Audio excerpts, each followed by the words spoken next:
হরতালের সমর্থনে বুধবার রাতে কয়েক জেলায় গাড়ি ভাঙচুর এবং পুড়িয়ে দেওয়া হয়েছে। রাজশাহীতে মহাসড়কের উপর দাঁড়িয়ে থাকা একটি ট্রাকে আগুন দেয় দুর্বৃত্তরা। সকাল থেকে ঢাকা চট্টগ্রাম মহাসড়কের সাইনবোর্ড, কাঁচপুর, সানারপাড় ও মৌচাক এলাকায় সড়ক অবরোধ করে রাখে তারা। এ সময় 6টি গাড়ি পুড়িয়ে দেয় এবং অর্ধশতাধিক যানবাহন ভাঙচুর করা হয়। রাজধানী সহ সারা দেশে বিক্ষোভ হয়েছে। বঙ্গবন্ধু এভিনিউয়ে আওয়ামী লীগের কেন্দ্রীয় কার্যালয়ের সামনে বিক্ষোভ করে আওয়ামী লীগের বিভিন্ন সহযোগী সংগঠন। আমি আমার দেশকে ভালোবাসি, যাতে আমার দেশ সুন্দর ভবিষ্যৎ পায়। মুক্তিযুদ্ধের সঠিক পূর্ণাঙ্গ ইতিহাস যদি আমাদের নতুন প্রজন্মের কাছে তুলে ধরতে না পারি, তাহলে বাংলাদেশের ভবিষ্যৎ ভয়াবহ হবে। আশা প্রকাশ করছি যে আমাদের মাননীয় প্রধানমন্ত্রী একমাত্র ব্যক্তি বাংলাদেশে যিনি শেখ হাসিনার ডাকা হরতালে আওয়ামী লীগের নেতা কর্মীদের সাথে মাঠে নামলেন সোহেল তাজ। তাদের শুধুমাত্র একটাই লক্ষ্য, ক্ষমতালোভী ইউনূসের পতন ঘটিয়ে জননেত্রী শেখ হাসিনাকে দেশে ফিরিয়ে এনে পুনরায় প্রধানমন্ত্রী হিসেবে প্রতিষ্ঠিত করা। সোহেল তাজ বলেন, ইউনূস সরকার ক্ষমতায় এসে আওয়ামী লীগের নেতা কর্মীদের উপর নির্যাতন, হত্যা মামলা দিয়ে তাদেরকে দমিয়ে রাখার চেষ্টা করছে, কিন্তু আমরা 71-এর বঙ্গবন্ধু সৈনিক, এত সহজে আমাদেরকে দমিয়ে রাখা যাবে না। সৎ সাহস নিয়ে এগিয়ে যাবে ভবিষ্যতের পথে। যে বাংলাদেশের জন্য লক্ষ লক্ষ মানুষ প্রাণ দিয়েছে, হাজার হাজার মুক্তিযোদ্ধা স্বেচ্ছায় জীবন দিয়েছে। বাংলাদেশকে সুন্দর করতে হলে, বাংলাদেশকে সেই মুক্তিযুদ্ধের চেতনায় সোনার বাংলা গড়তে হলে আমাদের সুনাগরিক প্রয়োজন, এবং নতুন প্রজন্মকেই আমাদের সুনাগরিক হিসেবে গড়ে তুলতে হবে।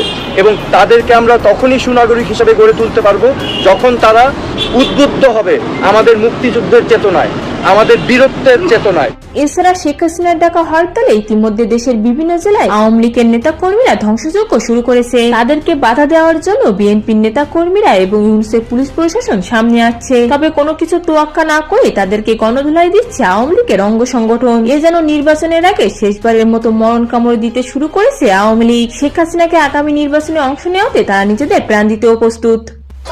আমার বুকে গুলি মারছে, আমি এমনি দাঁড়াইছি সামনে যায়, আমার হাতে দুইটা ছাত্র আহত, মেডিকেলে নিয়ে গেছে, দুইটা ছাত্র চোখে গুলি মারছে। পুলিশ কি চোখে গুলি মারতে পারে?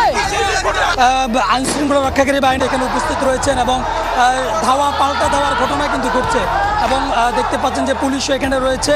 রাস্তায় তারা আগুন জ্বালিয়ে বিক্ষোভ করছেন এবং অপরদিকে আন্দোলনকারী যারা রয়েছেন তারাও উপস্থিত রয়েছেন।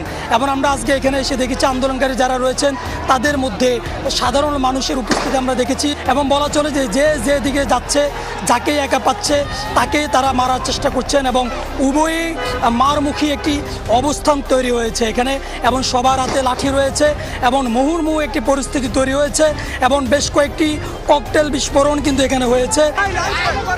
আওয়ামী লীগের ঢাকা মহানগর উত্তর শাখা, সেই উত্তর শাখার উদ্যোগে আজকে এই রাজধানীর উত্তরার এই জনপদ মোড়ে এখানে এই শান্তি সমাবেশের আয়োজন করেছে আওয়ামী লীগের এই শান্তি সমাবেশে দুপুরের পর থেকেই মিছিল নিয়ে, খন্ড খন্ড মিছিল নিয়ে মানুষ আসতে শুরু করেছে। ইতিমধ্যে কয়েক হাজার মানুষ এই সমাবেশ স্থলে এসে হাজির হয়েছে। আমরা দেখেছি দুপুর 1টার কিছুক্ষণ পর থেকেই মাস্কট প্লাজা থেকে যে দিয়াবাড়ি হয়ে পর্যন্ত যে রাস্তাটি, সেই রাস্তাটিতে উভয় পাশে সড়ক চলাচল বন্ধ করে দেওয়া হয়েছে। এর ফলে বিমানবন্দর এলাকা থেকেই আমরা দেখেছি যানবাহনের দীর্ঘ সারি অপেক্ষা করছে, এবং এই উত্তরার বিভিন্ন যে সড়কগুলো রয়েছে বিভিন্ন সেক্টরের, সেই সড়কগুলোতেও মানুষের প্রচণ্ড ভিড় রয়েছে। মানুষ পায়ে হেঁটে এই সমাবেশের দিকে এগিয়ে আসছেন। এটি হচ্ছে মূলত বিএনপি, জামাত ও উগ্র সাম্প্রদায়িক গোষ্ঠীর সন্ত্রাস ও ভয়াবহ নৈরাজ্য সৃষ্টির প্রতিবাদে মহানগর উত্তর আওয়ামী লীগের সমাবেশ। তারা বলছে এটিকে শান্তি সমাবেশ, এবং শান্তি সমাবেশ আজকে যখন দ্বিতীয় দিন তাদের কর্মসূচির এবং জামাতের সহ 8 দলের আলটিমেটামের দিন, আজকে জামাত লক্ষ লক্ষ মানুষের জমায়েত করবে রাজধানীতে। কি হতে চলেছে আজকে? তাহলে আজকে কি কোনো বিশৃঙ্খল পরিবেশ তৈরি হবে? সেই লক্ষ লক্ষ জমায়েত নিয়ে তারা কি যমুনা ঘেরাওয়ের দিকে যাবে, নাকি সরকারকে ফাইনাল আলটিমেটাম দিয়ে দেবে? কি ঘটতে যাচ্ছে? তাদের নতুন রূপ দেখানোর কথা আজকে।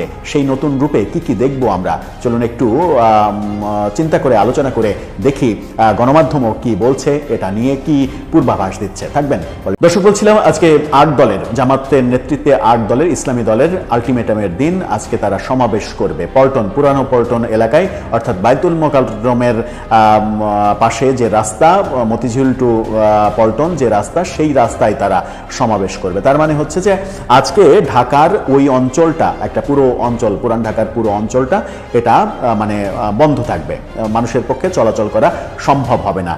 একদিকে আওয়ামী লীগের কর্মসূচি নিয়ে মানুষের মধ্যে আতঙ্ক তৈরি হচ্ছে, আর একদিকে জামাতের সহ 8 দলের এই আলটিমেটাম। আজকে ঢাকায় মানুষের জন্য বের হয়ে স্বাভাবিক কর্মকাণ্ড করা এটা খুবই টাফ হবে, যেখানে জামাত বলছে যে লক্ষ লক্ষ মানুষের জমায়েত করতে চায় তারা। গণমাধ্যম কি বলছে? গণমাধ্যম ইন্ডিপেন্ডেন্ট টেলিভিশনের শিরোনামটা এরকম বলছে, মঙ্গলবার সরকারকে কি বার্তা দেবে জামাত, কি বার্তা দিতে চলেছে। সেখানে বলছে, জুলাই সনদের আইনি ভিত্তি ও গণভোটের তারিখ ঘোষণার দাবিতে মঙ্গলবার রাজধানীতে সমাবেশ ডেকেছে জামাত ইসলাম। সোমবার দলটির সহকারী সেক্রেটারি জেনারেল হামিদুর রহমান আজাদ এক সংবাদ সম্মেলনে বলেছেন, এদিন পুরনো পল্টন এলাকাকে জনসমুদ্রে পরিণত করা হবে। হামিদুর রহমান আজাদ বলেছেন, 5 দফা দাবিতে আগামী মানে পুরনো পল্টনে সমাবেশ জনসমুদ্রে পরিণত হবে। দেশবাসী ও সরকারকে বার্তা দেবে জামাত সহ 8 দল। গণভোট নিয়ে 2 মেরুতে 2 দল, মানে বিএনপি ভার্সেস জামাত এবং এনসিপি এরকম অবস্থা, এবং জামাতের নেতৃত্বে এই 8টা দল গত 6 তারিখে তারা এরকম একটা সমাবেশ থেকে মানে আলটিমেটাম দিয়েছে। বলছেন তিনি এখনো আওয়ামী লীগের বাইরে নন। আওয়ামী লীগ হচ্ছে আমার রক্তে, তো আমি রাজনীতি যদি করি ভবিষ্যতে, সেটা অবশ্যই আওয়ামী লীগের রাজনীতি হবে, কিন্তু সেটা হতে হবে সঠিক রাজনীতি। সেটা হতে হবে যেই বাংলাদেশের জন্য, যেই সোনার বাংলার স্বপ্ন বঙ্গবন্ধু দেখিয়েছিলেন, লক্ষ লক্ষ শহীদ, হাজার হাজার মুক্তিযোদ্ধা যেই স্বপ্নের জন্য জীবন দিয়েছিলেন, আত্মত্যাগ করেছিলেন। সেটা কি? আমাদের 4 মূল স্তম্ভ ছিল: জাতীয়তাবাদ, গণতন্ত্র, সমাজতন্ত্র এবং ধর্মনিরপেক্ষতা। What does that mean? এটা যদি আমরা একটু বিশ্লেষণ করি, এটার মানে হচ্ছে আমরা এমন একটি দেশ চেয়েছিলাম যেখানে সবার সমান অধিকার থাকবে, গণতান্ত্রিক অধিকার। সবার কি অধিকার থাকবে? মানবাধিকারের অধিকার থাকবে, হিউম্যান রাইটস থাকবে, রাইট?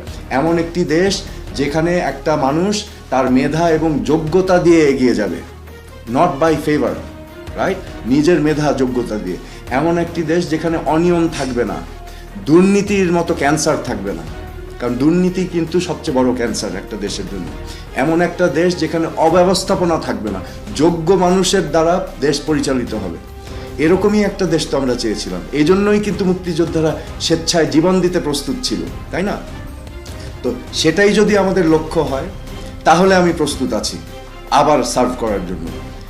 এবং সেই লক্ষ্য নিয়েই কিন্তু আমরা 2008 সালের নির্বাচনের ইশতেহার দিয়েছিলাম। তো এই সমস্ত কিছু কিন্তু অলরেডি পলিসি ফর্মে আছে, জাস্ট ওই ম্যানিফেস্টোটা নিয়ে খুলে পড়ে ওটা বাস্তবায়ন করলেই হয়ে যায়।